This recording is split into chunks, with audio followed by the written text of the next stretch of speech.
Hey everyone, my name's Ted Gardner. I'm one of the portfolio managers on Westwood's energy infrastructure team. Today I'm going to take a few minutes to review our thoughts on a few of the major news items in the month of May. First though, a look at performance. It was a difficult month for energy overall.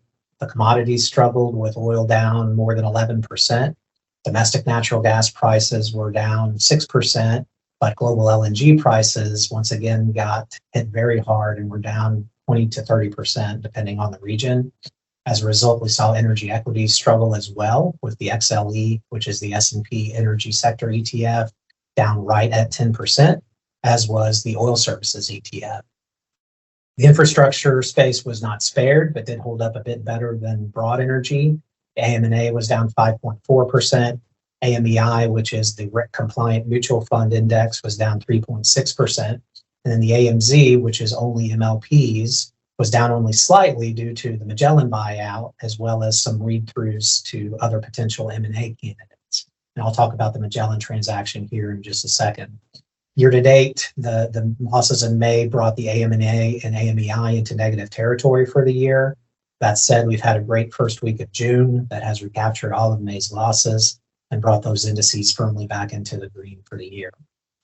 And now to the meaningful news items of the past month, starting with ONEOK's acquisition of Magellan that was announced on Mother's Day. This was a bit of a surprise combination to us and many of the others that we've spoken to. Magellan is one of the oldest MLPs out there, having spun out of the Williams companies back in February 2001.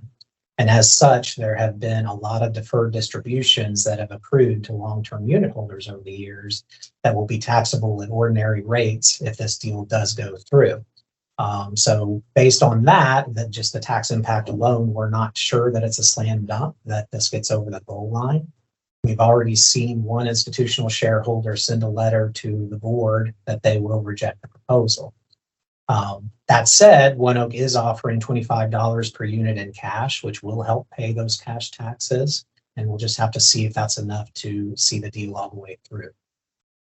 From a strategic perspective, this does make ONEOK a more diversified company, as it will now include crude oil and refined products pipelines, storage, and export assets, in addition to ONEOK's existing natural gas liquids pipelines and other assets. We think it's those export assets that could be of particular interest to ONEOK, as they've long desired to have the ability to export natural gas liquids, which is the one piece in that value chain that they don't currently have. In terms of portfolio positioning, we were underweight to equal weight Magellan, depending on the strategy that you look at, and underweight ONEOK in all of our strategies. Next, to take a look at a major win for the Mountain Valley Pipeline. The debt ceiling legislation that was passed last week effectively removed the obstacles to MVP and paved the way for its completion. Specifically, it directed the U.S. Army Corps of Engineers to issue the remaining water crossing permits within 21 days.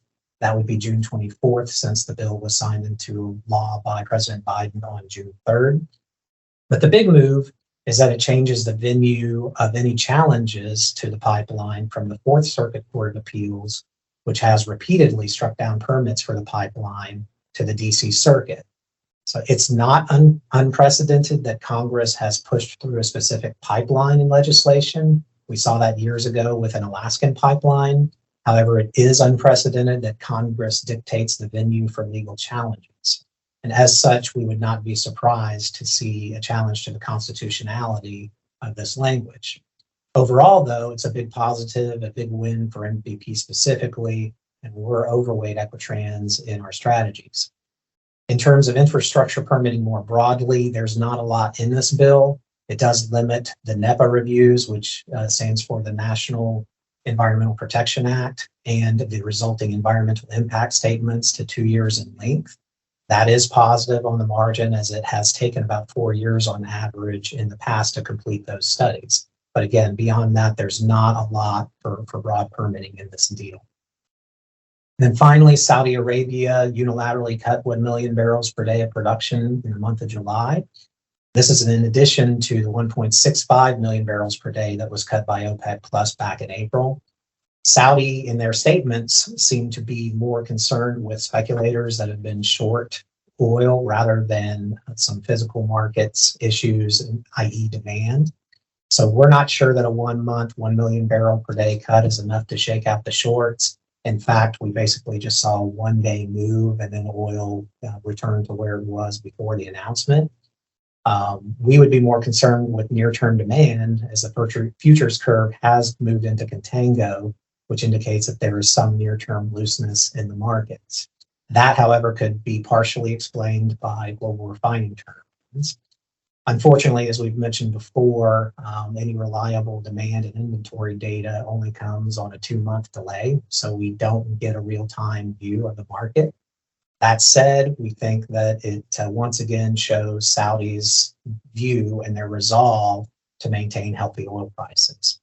Thanks for watching. Please reach out to your Westwood representative with any questions.